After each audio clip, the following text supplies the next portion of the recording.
Good morning दोस्तों, मैं हूं आपका दोस्त Madan Singh and I am back to you with a very important piece of news. आप जानते हो बहुत सी डेवलपमेंट्स हुई हैं। There have been so many developments in the last week when I was out of the country and now I am going to talk to you about them. I think the central piece of this is Pakistan. Now Pakistan जो है is very difficult to define. I have only one example to give of a frog who wanted to become a lion.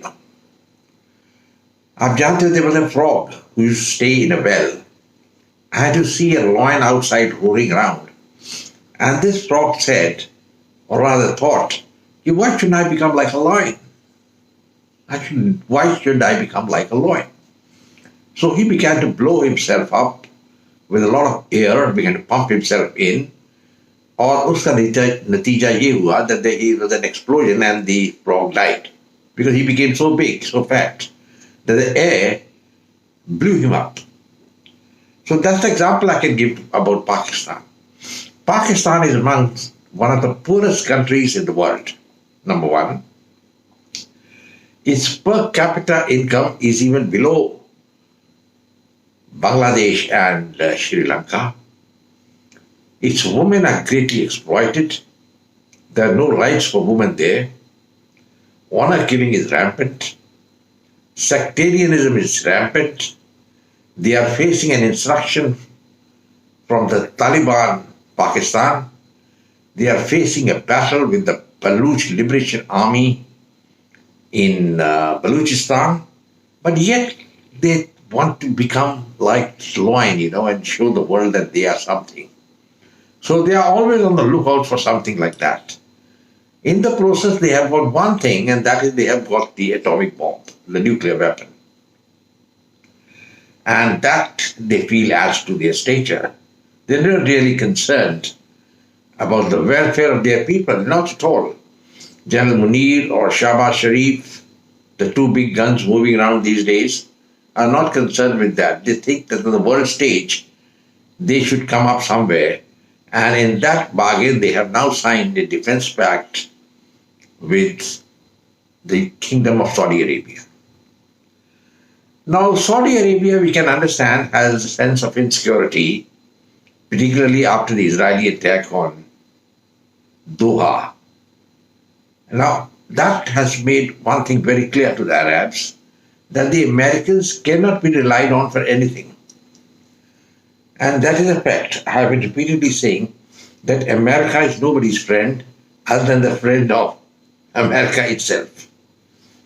So when the Americans, with all the weaponry which they had in Doha, that is in Qatar, they had the Patriot missile system, and Doha as it is, that the Qatar had the Rafale fighter, they had the Eurofighter, they had the F-15, and yet they could not stop the Israeli attack.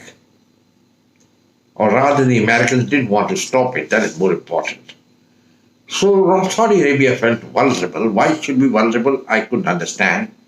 Because Israel has always held out the olive branch to the Kingdom of Saudi Arabia.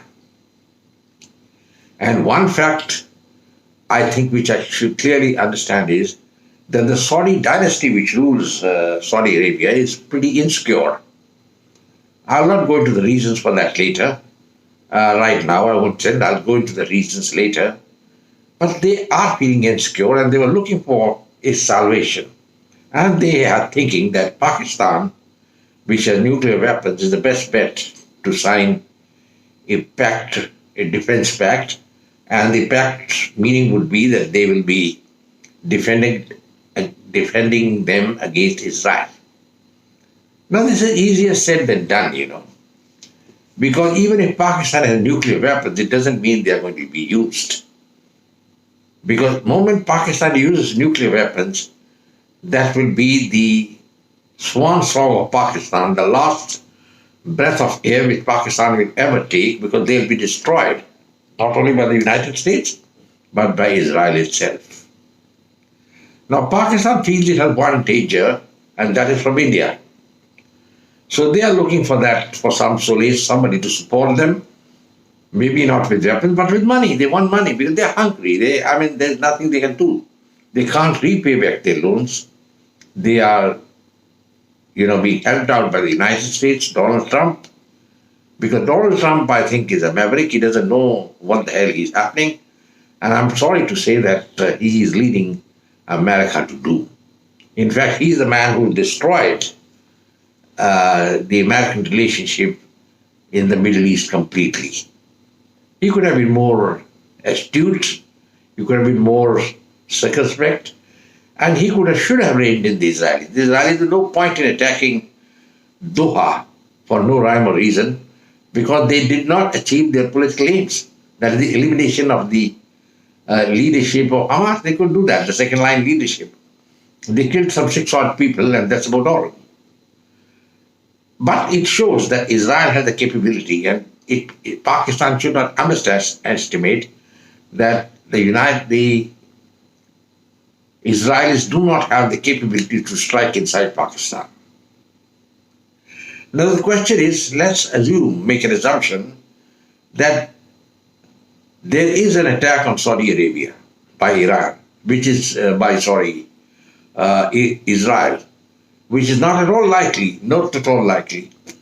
The question is, will Pakistan be able to deter Israel because they have the nuclear bomb? That's the first question. Second question is, will they use the nuclear bomb on Israel? Do they have the delivery system? There are so many questions, myriad questions all over. The Israelis and the Saudis always had a military relationship. Even now, I think there are about 20,000 Israeli troops which are there Pakistani troops which are there in Saudi Arabia. They are guarding the holy shrines. That is number one. Number two, they are doing all sorts of odd jobs. And one of the Pakistani ex-generals who has retired, General Raheel, I think, he is the chief of the Arab force which is fighting the Houthis, the Yemenis. But despite him being there, the Saudi force, the Arab force, has achieved nothing, zero. And the battle is almost, I think, over. It's a stalemate now. So, gentlemen, see, complicated things are happening, I think, and even the listener will be getting complicated. The stark fact is they have signed a pact, a military pact, which has one article which says that an attack on Saudi Arabia or an attack on Pakistan will be treated as an attack on both the countries. Now, Saudi Arabia has a lot to answer. It has got a tremendously good relationship with India, a trade of almost $47 billion compared to Pakistan, with whom they have a trade of just about $3 billion. And they have made big investments in India. And they have also been very supportive along with India. And India has been buying a lot of oil from Saudi Arabia. So it's a very close relationship comparatively. And the question is, in case there's a war between Pakistan and India, will Saudi Arabia attack India? Now, that's the point I would like to make. I don't think such a scenario is going to take place. Because the Saudis, I don't think, will be party to this. So why have the Saudis signed this pact? It is because of the insecurity of the royal family. It's not the insecurity of Saudi Arabia. The royal family of Saudi Arabia is pretty insecure, and they thought they were going to sign a pact with Pakistan so they can survive, live for the next 100 years. So, whether they do or no, I cannot say on that point, because history has its own way of dealing with things. But the fact is that the Saudis are going up the wrong path. The best thing would have been the realization that they must recognize Israel, that's number one, and sign the Abrahamic Accord, and then also argue that a Palestinian state should be created. And let's be very clear, the Palestinian state cannot be created unless the United States says yes, sir. Now, the biggest power in the world is the United States. And it's a known fact that the United States backs Israel to the hilt. There are historical reasons for it. There's a big Israeli, or what you call Jewish lobby in America, that's number one. Secondly, there is a feeling of atonement for Israel for the 6 million Jews who were executed by Adolf Hitler during the Second World War. The Arabs, on the other hand, are still living in a very medieval period, and I'm afraid the Arabs are not able to defend themselves simply because of the reason that the dynasties who are ruling the Arab states, they are themselves scared of their own population. We have very progressive states in the Middle East also, and among them is the UAE, which is a wonderful place. I go there very often, and they are making tremendous progress. So that's an example which could be followed. But obviously the other states don't want to follow that example, and they are still living in a medieval age. Look at Iraq, or say Syria, Jordan. And Jordan is being, budget is entirely bankrolled by the United States. Egypt considers itself to be a big power. Now, after the attack on Doha, the Arabs had a big meeting, and all 60 Muslim countries attended it, that is the OIC, and they said we should have a NATO-like pact for the Muslims. Good idea, but who's going to be the leader? So there was a lot of bickering, and I knew that thing would not take place, and it didn't happen. But of course, what has happened is that Saudi Arabia has signed this defense pact with Pakistan. I think if I was a Saudi leader, I would have signed anything with Pakistan at all. Because Pakistan is the most unreliable state. And though they have a good relationship with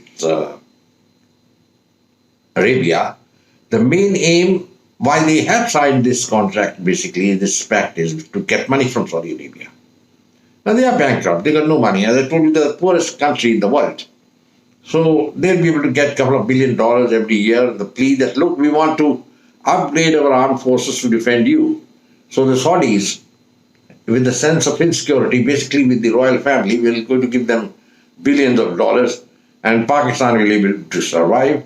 And out of that $1 billion, if you say you give them $10 billion, say what they will do is they will spend about $3-4 billion in clearing the debts and other things, and the rest of the money will be pocketed by the Pakistani elite. That is why you find the Pakistani generals, all of them having palatial houses either in America or in London and such places. And as and when required, the Pakistani generals can easily go there.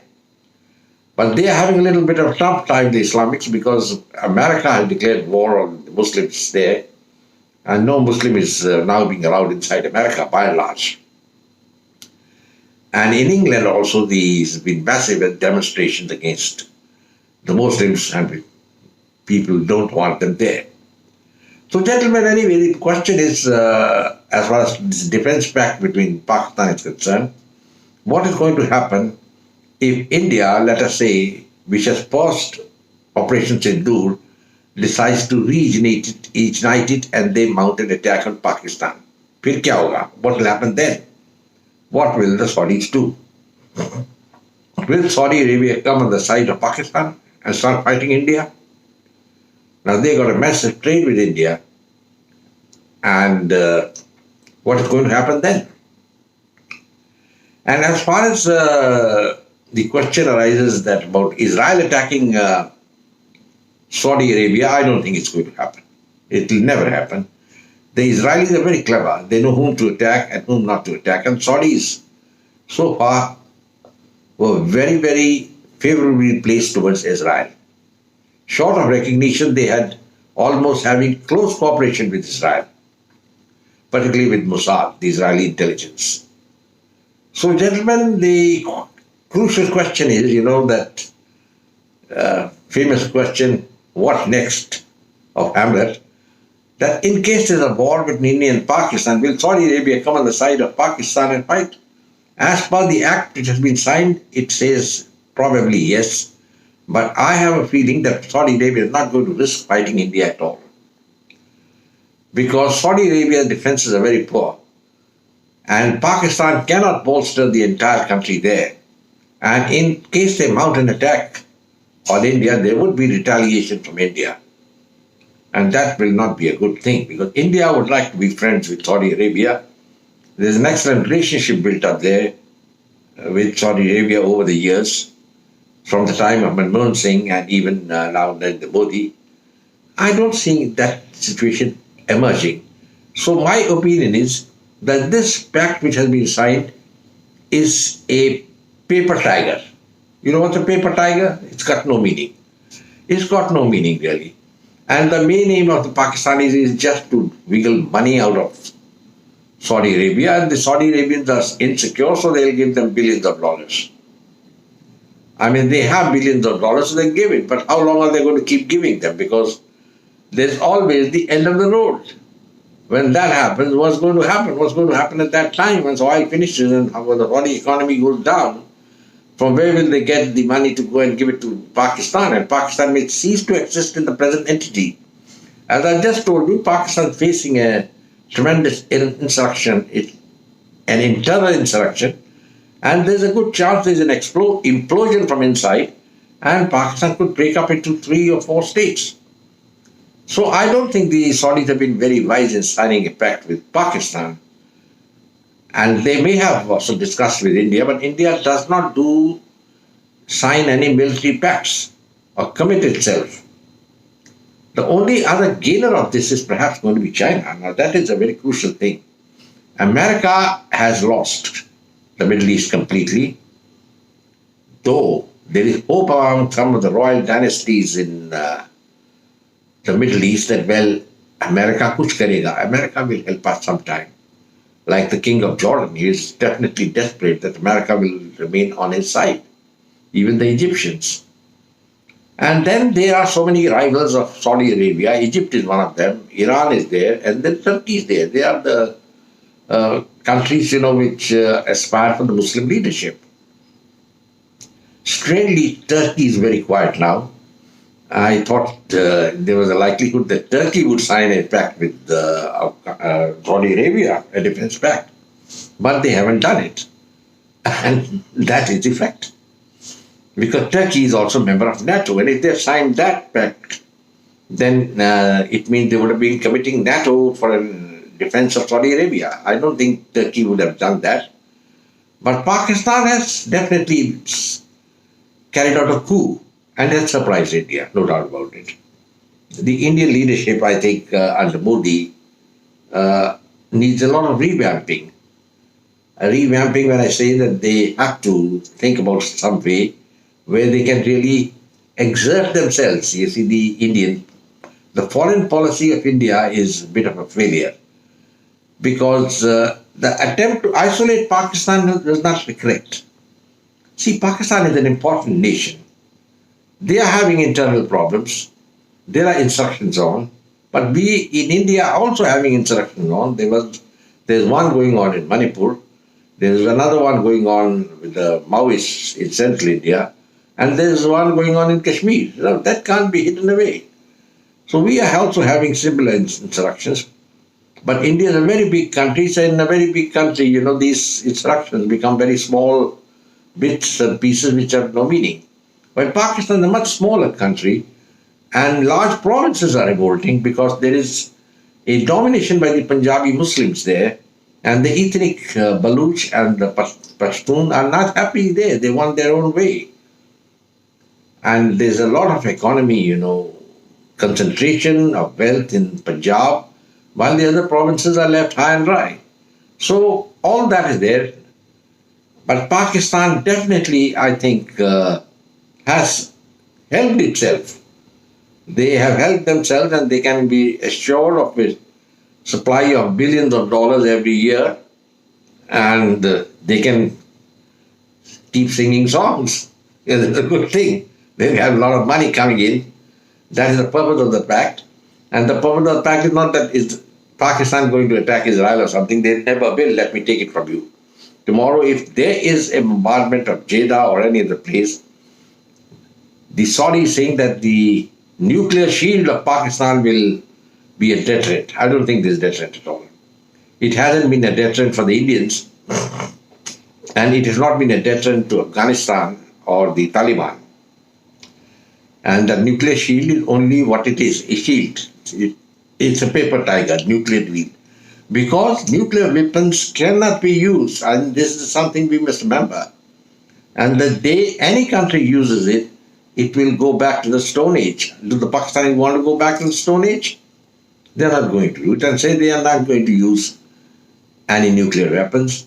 So this pact, in my view, as I conclude, is a paper tiger. But there's a lot of propaganda involved, and there are a lot of opponents of Narendra Modi who can keep shouting that Narendra Modi's policy has failed. But let us say, if anybody else had been Prime Minister, would this pact have not taken place? Let's say if Sardar Manmohan Singh had continued, or the Congress was there, or Rahul Gandhi, what we would have done? Nothing. They couldn't do anything. So, gentlemen, I think I will close. I have given you a thing. I'll just sum up and say that one need not get perturbed that Pakistan has signed a defense pact with Saudi Arabia. The Kingdom of Saudi Arabia is not going to be involved in any fight with India. And I'm very sure that Pakistan is not going to be involved in any fight with Israel. And there is no question of use of any nuclear weapons at all, because that will mean the destruction of Pakistan. I don't know how the Saudi leadership cannot see this. It's the most surprising thing to me, because their bet still is America. And whatever it may be, they should follow the American path. I think the path of peace is better. To keep supporting Hamas, or something for that matter, supporting the idea of a free state, of an independent state for the Arabs in Palestine, is not going to work out. Not without American help. You can't have it. You can have pacts with 20 countries, Pakistan or something else, of China. That will not happen till America agrees. So the idea should have been that you have a deterrent and peace with Israel, recognize Israel, because Israel is a physical entity. You got to recognize that. So, gentlemen, I think there are very learned people sitting in Saudi Arabia. Prince Salman is there. He's a wonderful man. I think he knows his audience. Let's see what happens in future. But this pact, we need not waste our time over it. But yes, it's a lot of propaganda in favor of Pakistan. And Pakistan is going above its stature, what exactly it is. Well, that's part of the game. Let's see what happens in the future. Well, gentlemen, I hope you like this video of mine. Please share it with your friends. And subscribe to my channel and come back again. Also, goodbye and God bless. And finally, Jai Hind.